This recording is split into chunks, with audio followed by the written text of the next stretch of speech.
Olá, investidor. Bitcoin volta a operar acima dos 90 mil. Mais políticos interessados em reservas estratégicas em Bitcoin. Insiders se posicionam em Ethereum. Essas notícias e a melhor análise do mercado cripto você só vê aqui. Eu sou o MacV e muito bem-vindo à Filosofia de Mercado.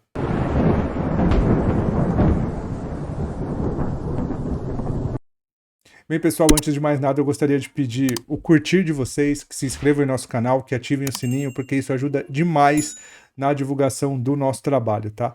Vamos começar falando das matérias, tá? Depois a gente analisa o gráfico. Acho que a matéria que mais chamou a atenção é essa daqui, que foi veiculada no Binance Square, tá? É sobre o candidato presidencial polonês Sławomir Mencen.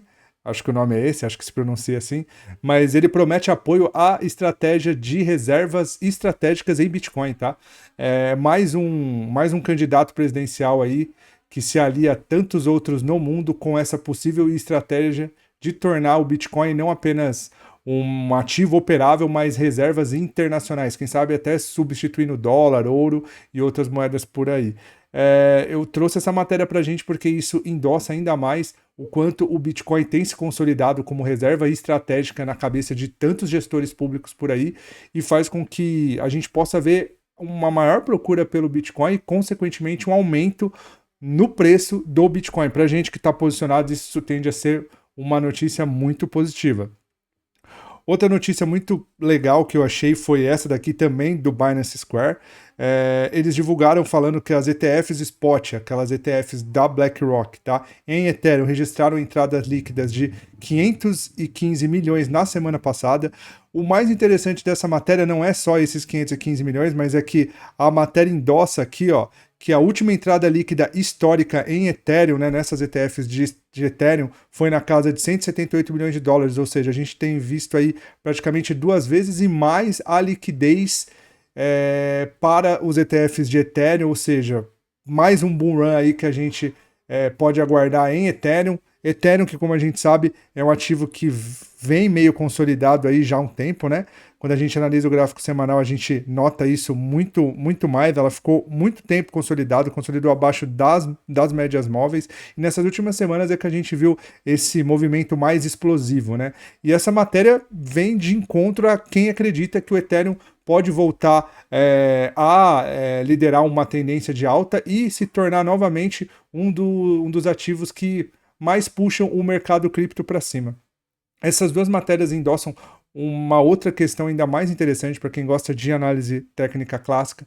Vai lembrar que um dos principais conceitos da teoria de Down é que o volume precede o preço. Então, quando a gente pega tanto essa matéria aqui que fala, né, dessas possíveis reservas estratégicas em Bitcoin por diversos gestores públicos, e quando a gente analisa também de uma forma mais micro, é claro, essas entradas de capital, né, nos ETFs de Ethereum, a gente vê o quê? A gente vê aquele preceito básico da teoria de Dow, que é o volume precede o preço. O que seria esse volume? Antes de nós vermos um maior bull run ou uma maior alta no preço, ele é precedido por uma entrada de capital mais expressiva. E é exatamente o que a gente vê aqui. Quando a gente analisa essa matéria do ETF de Ethereum, falando desses 15 milhões, não só 15 milhões, não só 515 milhões, mas é o maior volume, né, o volume histórico de Ethereum, de capital entrando em Ethereum e todo esse capital aí que o pessoal aguarda que entre por meio de reservas estratégicas em Bitcoin, ou seja, esse volume todo, né, predizendo que possivelmente veremos um bull run muito maior, tanto em Ethereum quanto em Bitcoin e, consequentemente, nas outras criptos, tá? Depois de a gente falar um pouquinho dessas matérias, vamos falar um pouquinho do calendário econômico, tá? O calendário econômico, ele vem importante, por quê? Porque essa semana a gente tem alguns indicadores aí nos Estados Unidos, né? Começa na verdade da quarta-feira em diante. Quarta-feira a gente vai ter estoque de petróleo bruto. Na quinta-feira a gente tem o balanço do Fed, a gente tem os pedidos de desemprego também. Na sexta-feira a gente tem o PMI industrial e o PMI do setor de serviços, ou seja, essa semana vai ser um pouquinho movimentada em relação às agendas, então a gente precisa ficar muito esperto, principalmente quem gosta de operar day trade nesses dias, tá? Do calendário de balanços, tal, que vai movimentar bem a semana, é também na quarta-feira, né? Juntamente com o estoque de petróleo, mas vai sair o balanço de NVIDIA. Para quem não sabe, a NVIDIA é uma das empresas de maior peso no S&P 500, ou seja, um balanço positivo de NVIDIA, ou pelo menos um balanço que o mercado interprete como algo positivo, tende a ser muito bom pro S&P, consequentemente vai puxar as criptos e as moedas de modo geral, né?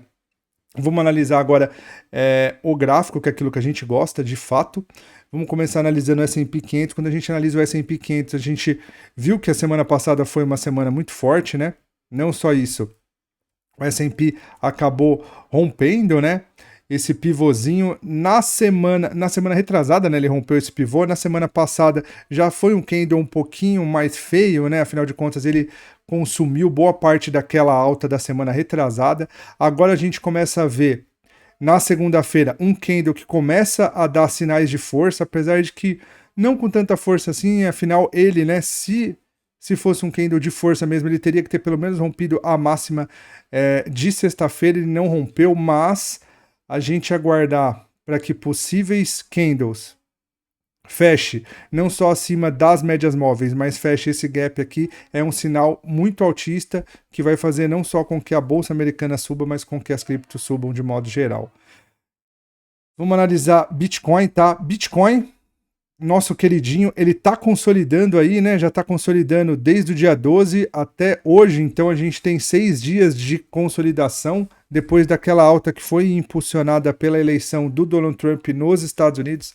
O Bitcoin, em dado momento, pelo menos por enquanto, parece que não vai para lugar nenhum, tá? No semanal ele tá esticado. Ele rompeu esse pivô grande no semanal, mas está esticado. A gente precisa esperar um retorno um pouquinho maior no diário, que seria o time frame menor ou na escala menor. A gente vê que o Bitcoin também está longe das médias móveis, ou até longe da média móvel de 9, que é a média móvel mais rápida, que é a que acompanha o preço de forma mais precisa, né, e de forma mais rápida. Ele está distante dela, ou seja, uma correçãozinha tela é no mínimo aceitável, né? No mínimo natural, na verdade, porque a gente precisa dessa correção para que a ciclicidade do mercado prossiga. Mas da forma como tá, no gráfico de 1 hora, eu cheguei a falar para vocês ao longo dessa semana de um possível triângulo simétrico, né? Um triângulo simétrico que começou aqui, depois ele foi. A gente via a LTB aqui, a LTA nós víamos na base, né? A LTB nós víamos descendo. Nesse ponto aqui a gente viu o rompimento, né? Depois desse rompimento houve a confirmação desse rompimento de pivô. Aqui naquele dia eu falei que a partir daqui com certeza nós veríamos novas altas de Bitcoin, porque foi o que o preço pelo menos demonstrou com esse padrão, mas não se confirmou, tá? Bitcoin agora tá praticamente no mesmo ponto de entrada, ó. Tava, quando eu falei desse possível começo de alta aí, tava lá na casa dos 90.700, agora o preço tá cotado exatamente na região de 9.500, ou seja, tá com uma variação para baixo, mas ainda tá dentro da média, né? Ou seja, ele tá parado, ele precisa de um movimento maior de impulsão. Quando a gente analisa o Bitcoin de uma forma mais pragmática, lá, quando a gente começa a considerar o primeiro fundo lá do dia 12 de novembro, a gente vê que tem essa LTA aqui muito forte, né? Uma LTA com diversos toques e uma linha de resistência aqui, né? Quando a gente analisa assim, dessa forma, eu já começo a ver o Bitcoin com um padrão bem altista de triângulo ascendente, né? Mas para que esse triângulo se confirme, o mais importante é um candle que feche acima dessas regiões, principalmente acima, pelo menos dessa região de corpos reais aqui. A partir do momento que o Bitcoin fechar aqui, acima dessa região, é que a gente vai ter uma maior confirmação da possível continuação da alta, tá? Então a gente precisa esperar. Por enquanto é esperar, o Bitcoin ele não fez mínimas abaixo dessa LTA, isso é um sinal muito positivo, isso mostra o quê? Que o preço ele está sendo comprimido, mas ele está sendo comprimido de uma forma que leve os preços para cima, então qualquer rompimento aqui, eu imagino que venha sendo um rompimento para cima para a continuação da tendência de alta, tá? Pelas projeções, se o Bitcoin acabar rompendo essa região, eu imagino que nós vamos ver os preços indo lá na casa de, primeiramente na casa de 110 mil dólares e posteriormente até os 120 mil dólares, tá? Essas projeções são até mais, mais contidas, afinal de contas tem muitos analistas aí ao redor do mundo falando em Bitcoin na casa de 200 mil dólares ou 300 mil dólares. Eu prefiro ficar com o pé um pouquinho no chão, né? Mas pelo menos na casa de 100, 107 mil dólares como primeiro alvo é mais do que plausível a gente aguardar. Vamos analisar o Ethereum agora, de fato, né? Aquela hora a gente só comentou. O Ethereum no semanal fez aquele rompimento, né? Um rompimento de muito tempo. Estava naquela consolidação muito forte. Depois desse rompimento, ele começou a consolidar aqui nessa regiãozinha de topo. Até ativou o candle da semana passada, mas continua lá consolidado. Tá? O Ethereum que acaba de fazer um movimento de correção até as médias móveis, ó, o ideal que nós esperaríamos para Bitcoin para ver uma reação mais compradora era os preços virem até a região de média, assim como o Ethereum veio. Eu imagino que o Bitcoin ele não ativou aquele triângulo simétrico que eu falei exatamente pelo distanciamento que ele está das médias, tá? O preço quando ele está longe das médias ele costuma não performar tão bem. Então, quando a gente analisa Ethereum, a gente vê que o preço chegou até a região de média, tá tendo uma reação compradora muito forte nas médias, tá? Para quem não sabe, esse daqui é um padrão 9.1, é um padrão extremamente comprador. Eu imagino que Ethereum talvez venha para pelo menos buscar o topo anterior e quem sabe romper a máxima histórica, tá? Esse candle fechando assim, né? Faltam 7 minutos pro fechamento desse candle diário. Esse candle fechando assim, posteriormente, havendo uma superação da máxima, ativaria essa possível alta até a região do topo anterior, para quem sabe buscar topos mais altos, lá na casa do 3.538 e posteriormente o 3.874. Lembrando, tá, amigos, que isso aqui não é recomendação de compra ou venda, são apenas estudos, tá? É um conteúdo estritamente educativo. Vamos analisar XRP um pouquinho. XRP tá muito forte, né? Teve uma alta absurda, ó, saiu dessa região de consolidação muito forte no semanal. No diário, se manteve, né? Tá longe das médias móveis no semanal, tá longe das médias móveis no diário também. Aqui buscar por compras tá que nem o Bitcoin. Eu imagino que possa ter padrões aí que vão se romper, né? Padrões de alta, mas por estar longe das médias móveis se torna um pouquinho difícil de operar. Quando a gente analisa o gráfico de uma hora, a gente vê que tá bem consolidado, né? Ó, tá bem consolidado. Você vê que o preço ele não tem direção, ele já não respeita mais as médias móveis. Quando a gente analisa esse retângulo pelo diário, ó, nada mais é do que a máxima do candle anterior e os dois candles dos últimos 2 dias que estão contidos por essa região de consolidação. Eu imagino que o melhor, pelo menos por enquanto, é esperar. Solana, a gente avisou ontem, né, desse rompimento de pivô em Solana. E ele não só rompeu, como ele ativou esse padrão, né? Esse padrão de rompimento de topo.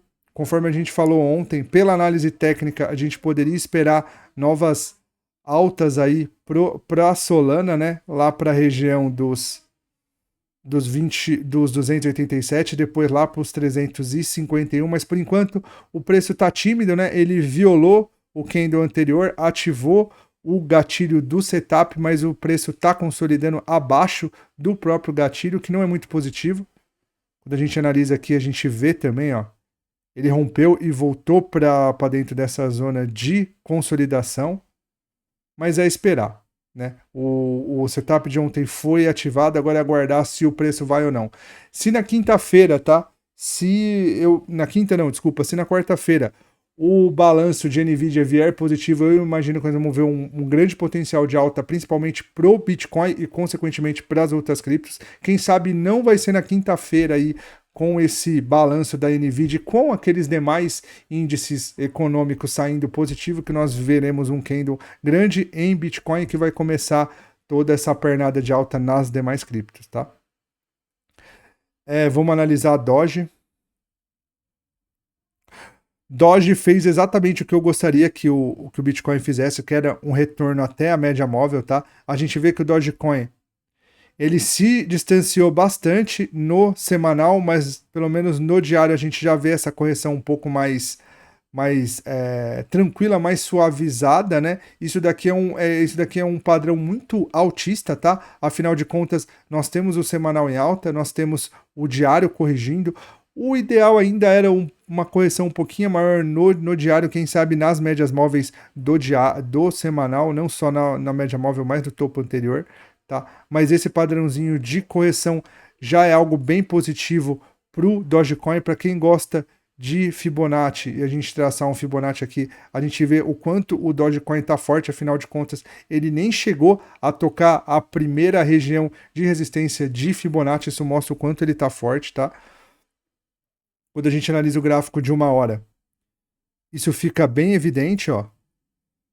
Apesar de que pelo gráfico de 1 hora ele acabou de romper esse canal de baixa, ele fez um pivô, mas ele não se manteve acima ainda, né?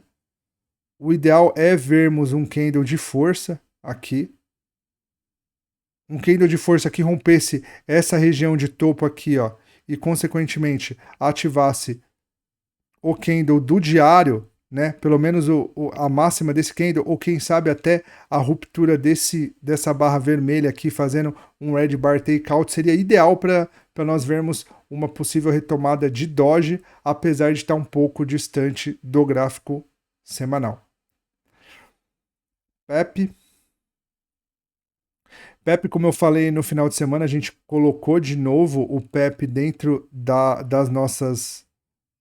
do nosso hall de criptomoedas, porque Pepe aumentou demais a liquidez, tá? Pepe rompeu essa região de consolidação, não só a região de consolidação, mas um pivô. Quando a gente analisa o gráfico diário, a gente vê que o Pepe está corrigindo. É mais do que normal esperar uma correção até a região dessa cabeça desse retângulo aqui, até a média móvel de 20, tá? E uma reação compradora aqui, um candle de força, um 9.1, que rompesse as médias móveis, seria o melhor padrão para entrarmos em Pepe de novo. Cardano, mesma coisa. Cardano, agora, ele se distanciou bastante das médias móveis no diário, imagino que no semanal também esteja, ó. No semanal ele está bem distante. Vinha consolidado desde abril, né? 15 de abril. Rompeu essa consolidação, fez esses dois movimentos bem fortes de impulsão, mas está longe da média móvel. No diário também está longe. O ideal seria uma correção, quem sabe uma correção até esse topo aqui, esse pivô rompido. O preço se aproximando dessa região de 0,64 seria ideal para que a gente procurasse por possíveis novas compras em Cardano. Binance está bem consolidado, né? Binance tinha rompido toda essa consolidação aqui. Não só rompeu a consolidação, como rompeu, se distanciou e voltou. Está testando os topos anteriores rompidos como região de suporte, mas não tem muito o que fazer, ó. Tem muita sombra superior, muita sombra inferior. Isso daqui é um padrão de indecisão, ou seja, é um local onde o preço não tem direção. Quando a gente analisa o gráfico de 1 hora, isso fica mais evidente, olha. O preço sobe, vai abaixo das médias, acima, não toma direção, tá? Para que BNP tome uma direção mais expressiva, o ideal é nós vermos o mercado romper essa região. Rompendo essa região, se distanciando dessa região e voltando para cá, seria um ideal ponto de compra, para daí a gente ver toda essa perna ser duplicada.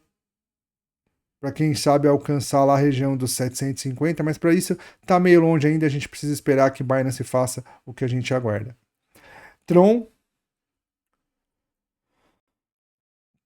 no semanal, olha o quanto se distanciou da média móvel, tá? Tron, para vocês terem ideia, ó, de 0,17 ele chegou a bater $20, né? De 0,17 cents ele chegou a bater $0,20. Quando a gente analisa o gráfico diário, isso fica mais evidente. Tá bem parecido até com Cardano, ó. Os dois gráficos estão bem parecidos. Tron, o ideal é esperarmos uma correção até pelo menos a cabeça desse pivô, de tal forma que as médias móveis, a de 20 e a de 9, chegassem junto do preço, mas ainda assim, por estar longe no semanal, fica um pouco complexo de operar. Pelo semanal, o melhor ponto para comprar era aqui, né? Então tá um pouco longe. Ou seja, se Tron viesse a corrigir aqui, a gente ia ver até ela perder esse microfundinho que foi feito aqui, né? Mas é o ideal para daí nós vermos uma possível alta. Bem, amigos, se vocês gostaram do vídeo até aqui, gostaria de pedir que vocês dessem o like de vocês, que se inscrevessem no nosso canal, tá bom? Muito obrigado. Eu fiz um vídeo ontem ensinando a como operar pela Binance. Eu recomendo que todos assistam. Acho que é o vídeo mais completo do YouTube. A gente pegou o direto pelo home broker da Binance, fizemos uma compra ao vivo, mostrei como comprar, como vender, como depositar, como sacar. O vídeo tá bem completo, tá bom? Então, curtam o nosso vídeo, sigam o nosso canal e é isso aí. Muito obrigado e uma boa noite.